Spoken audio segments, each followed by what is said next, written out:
Hi, welcome to Riders of a Certain Age presents Conversations Beyond the Barn. I'm your host, Fran Severn. Each Tuesday, I chat with people whose lives center around horses in unusual, unexpected ways. These are people who create the richness and variety of the equine world with their fascinating careers, hobbies, and livelihoods. Their stories show their passion for horses and the equine world, and it is a treat for me to share them with you. So sit back, relax, and enjoy this week's Conversations Beyond the Barn.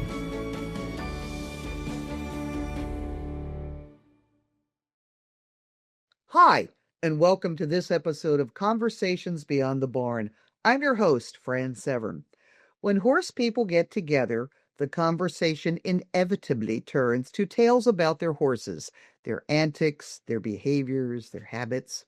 And it doesn't matter the breed or the discipline, where you're located, how many horses are in the herd, who you're training with, how long you've been riding, none of that matters. Everyone has stories about the antics of their horses. And while specifics might be different, there is a universality, I guess that's the word, some kind of a constant about how horses think and behave. And as often as not, there's an element of humor as we laugh at ourselves or at our horses, or the horses are laughing at us or ourselves. Anyhow, for over 20 years, Jean Abernethy has chronicled the fun and foibles of horses through Fergus, the horse. There are books, cartoons, a Fergus Facebook group with over 300,000 followers. There are t-shirts with Fergus, coffee mugs, mobile phone covers, all kinds of things. So today we are going to meet the lady behind this daily dose of horse happiness. Welcome, Jean Abernethy. Thank you, Fran. It's a pleasure to be with you. I'm just delighted we get a chance to talk because we've known each other through American Horse Publication for years, and you were a beta reader for my book, and it's just fun to be with you.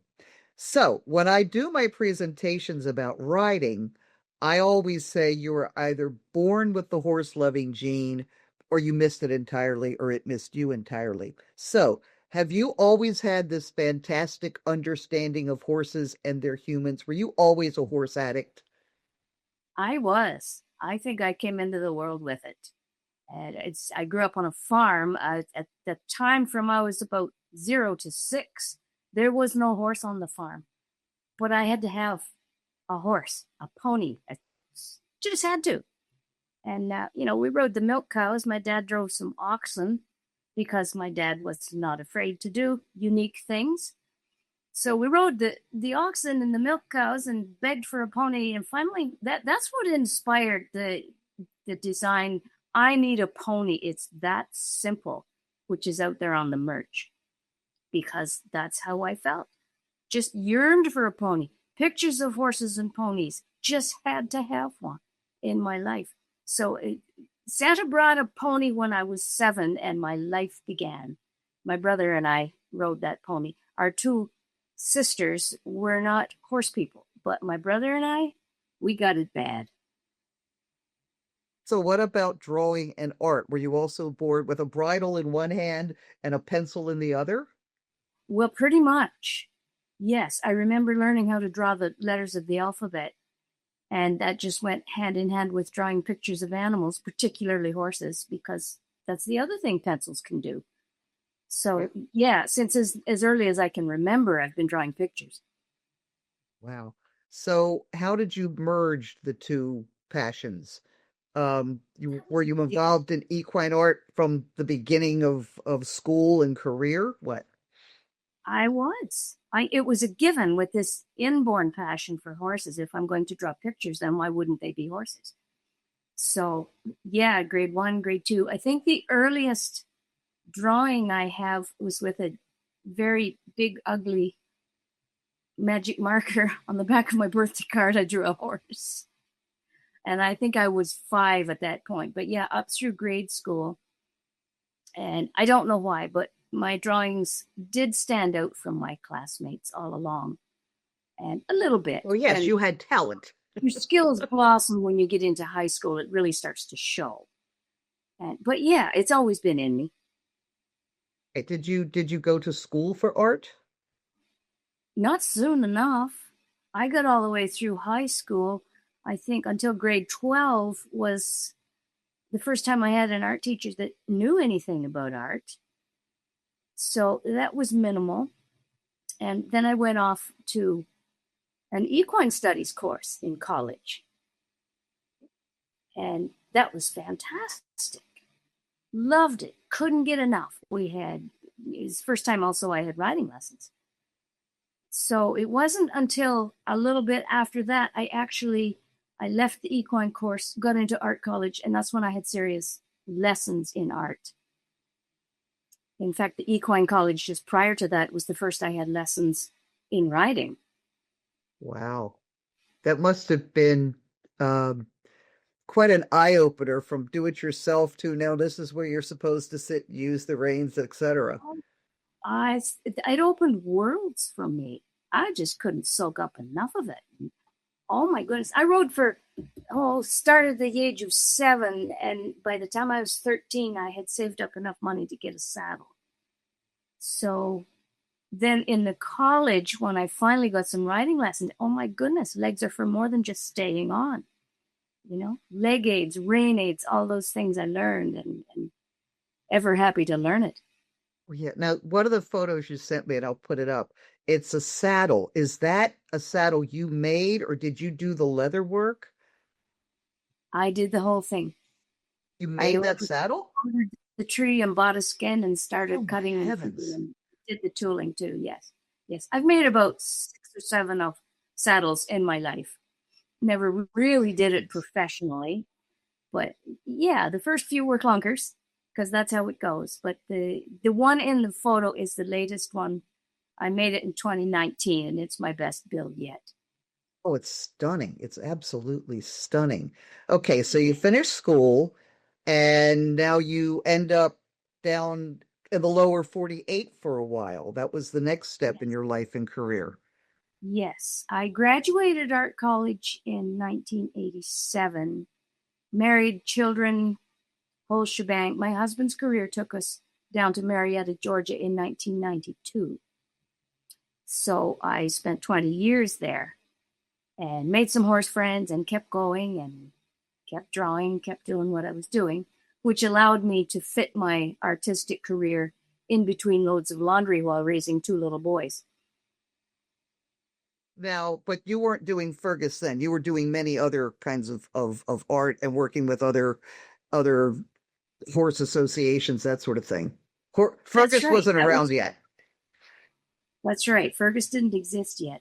My first, actually, I freelanced selling horse artwork while I was getting through art college. And during those years, I did a lot of work for the standardbred industry and shortly after. And then when we moved to the States, I didn't have working status. So Yeah. I kept going anyway, because that's what you do. And I did a lot of work for the Paint Horse Journal. I did a lot of children's portraits for the neighbors those first few years in the States.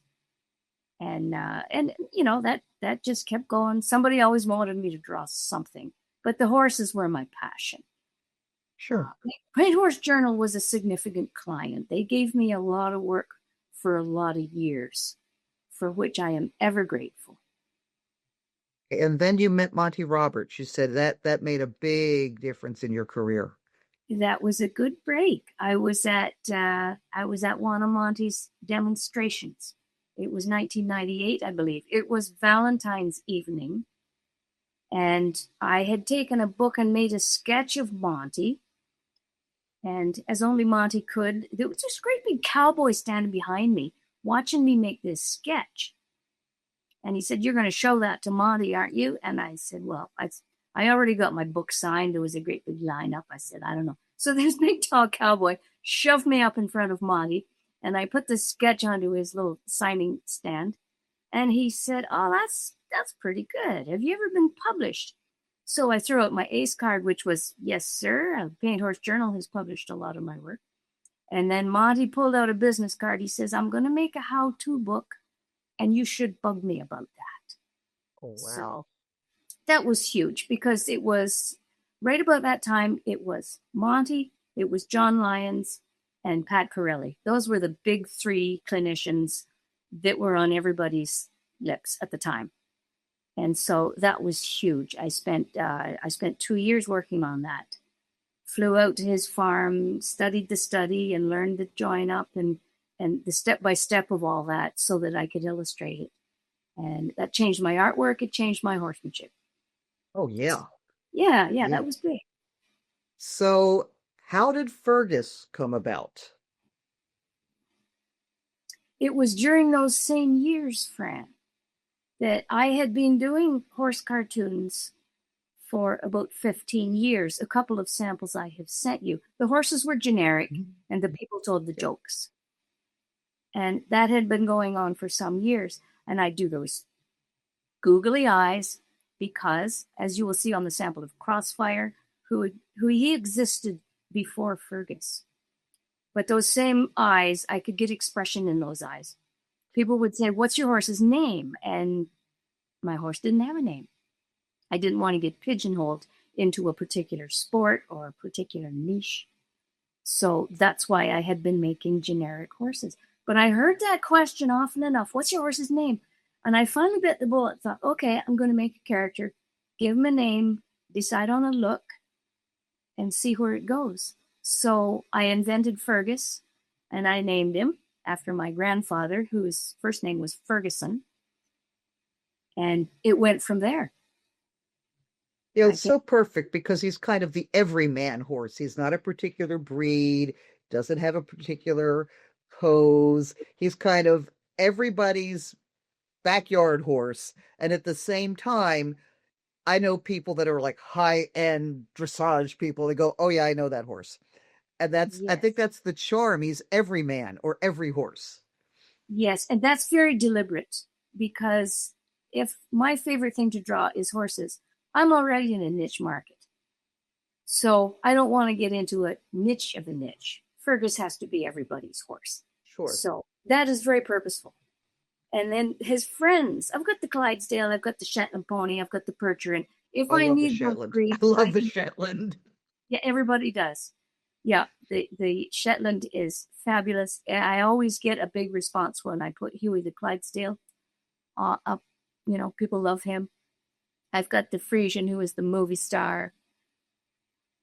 You know, I've got the Appaloosa, who is usually backwards, because why would you look at the front end of an Appaloosa? So, it's such good fun. How did the cartoons get into circulation? Who carried them? How you got there? How did that all happen? My very first horse cartoon was published by a little magazine called the Horse Sense Press. And this was in its initiation while I was going to Humber College in the Equine Studies program. Every week we would have somebody from the horse industry come and speak to the students.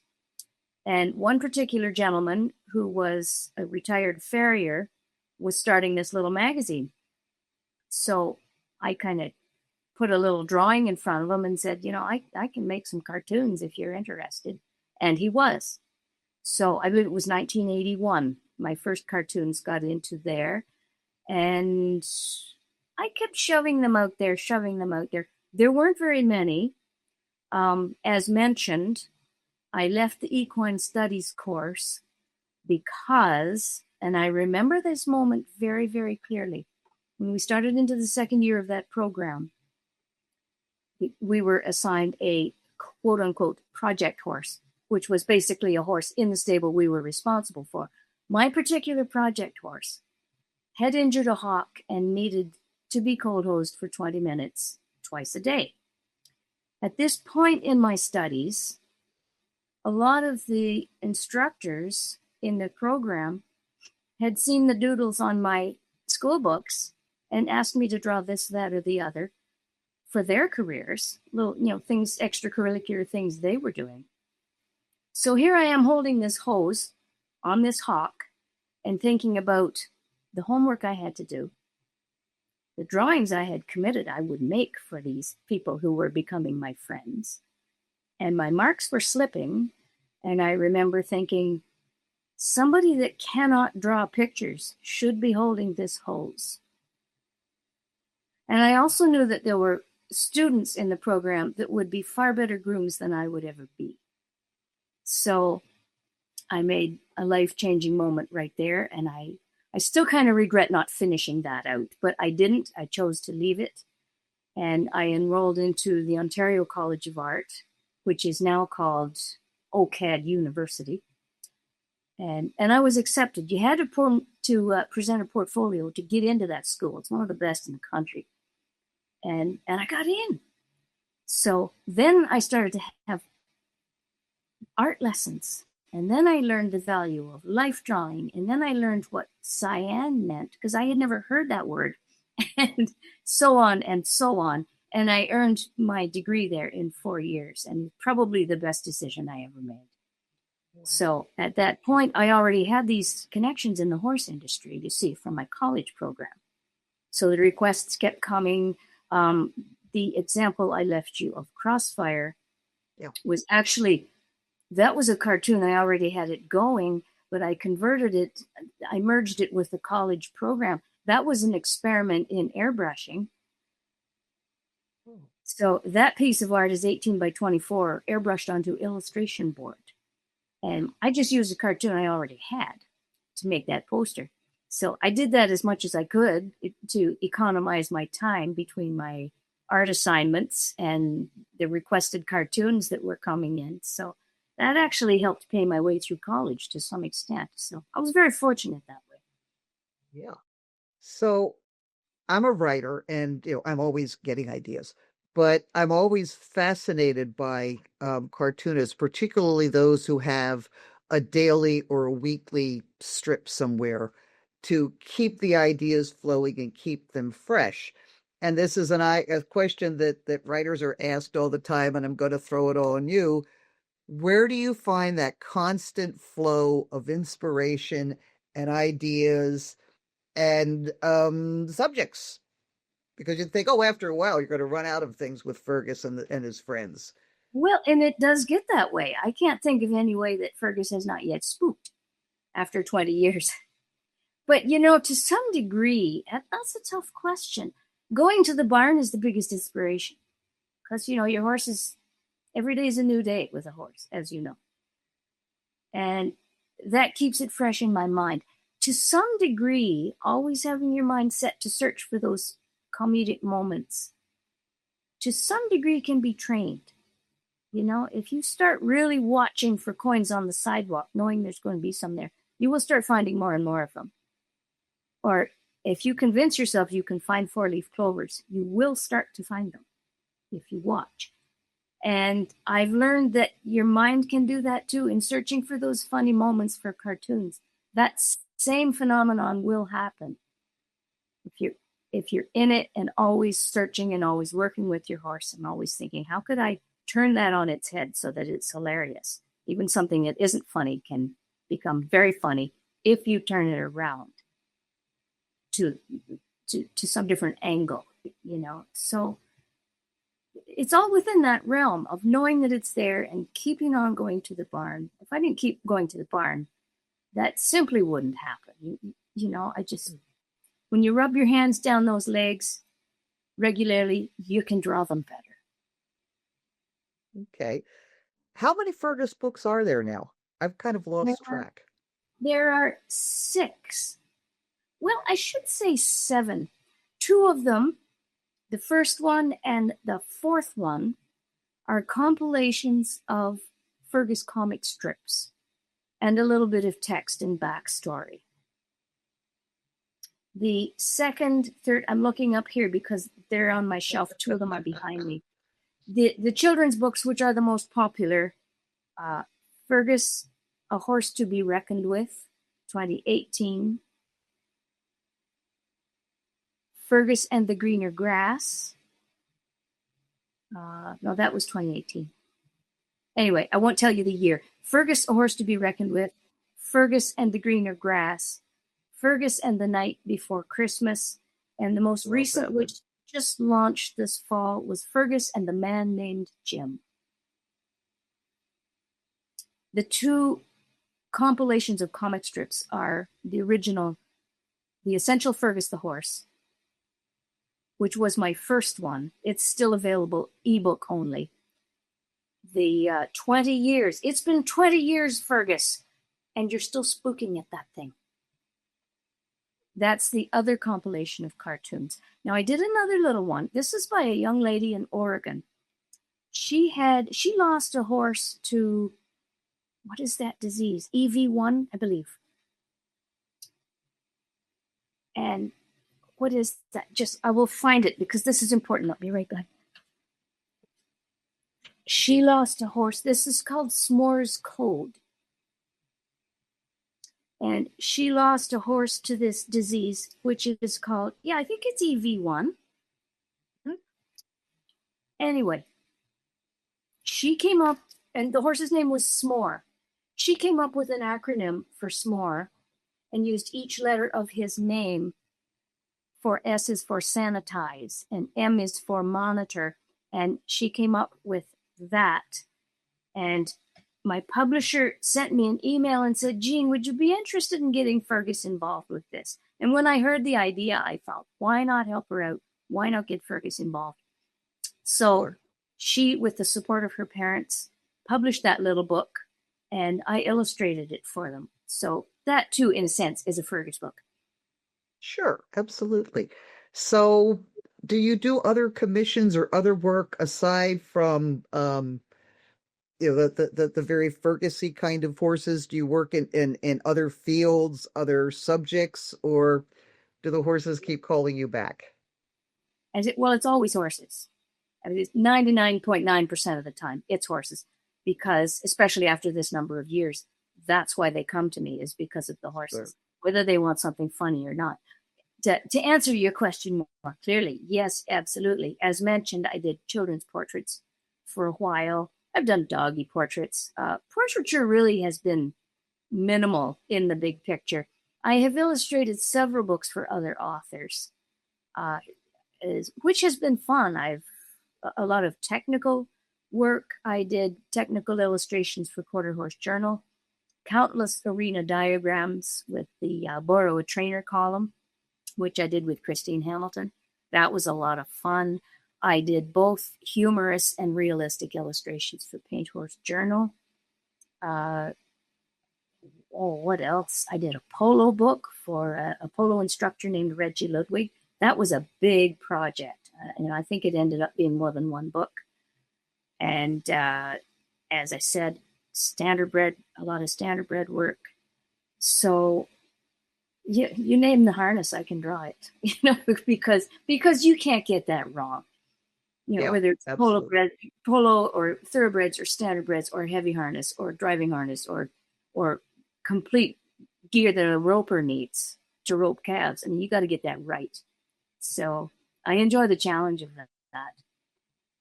So are there any more Fergus books on your drawing board, or what's in the future for Fergus?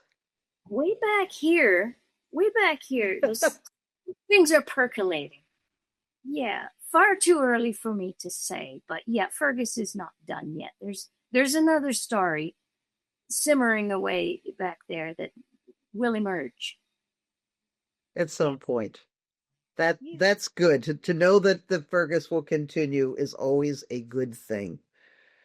Jean, thank you for taking the time. This has been so fascinating, and it's so much fun to spend some time with somebody that I like and admire and enjoy and learn more of the background. I really appreciate this so much.